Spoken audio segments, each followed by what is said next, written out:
گئے۔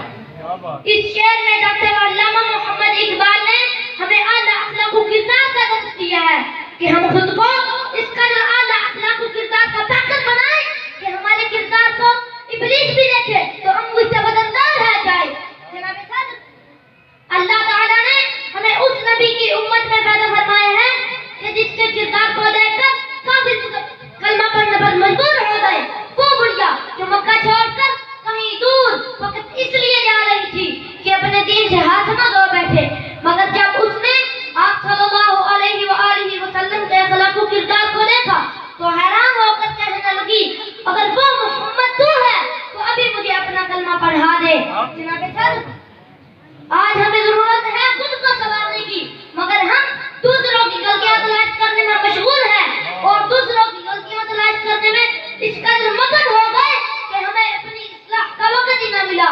کسی شاعر نے کیا خوب کہا، اے تنگ کرنے والے دوسروں پہ دل، اے تنگ کرنے والے دوسروں پہ دل، کبھی اپنے آپ کو بھی پرکھا ہے تو نے کیا؟ ہمارا مذہب ہمیں اعلیٰ اخلاق و کردار کا درس دیتا ہے، مگر ہم تک ہمارے مذہب اسلام کو درس پہنچے گا کیسے؟ اب تو سکول کی ابتدائی جماعتوں سے بھی عربی اور اسلامیات کی کتب نکال دی گئی ہے۔ جناب صدر، آج ہمارے اندر تقویٰ اور توکل کی کمی ہے۔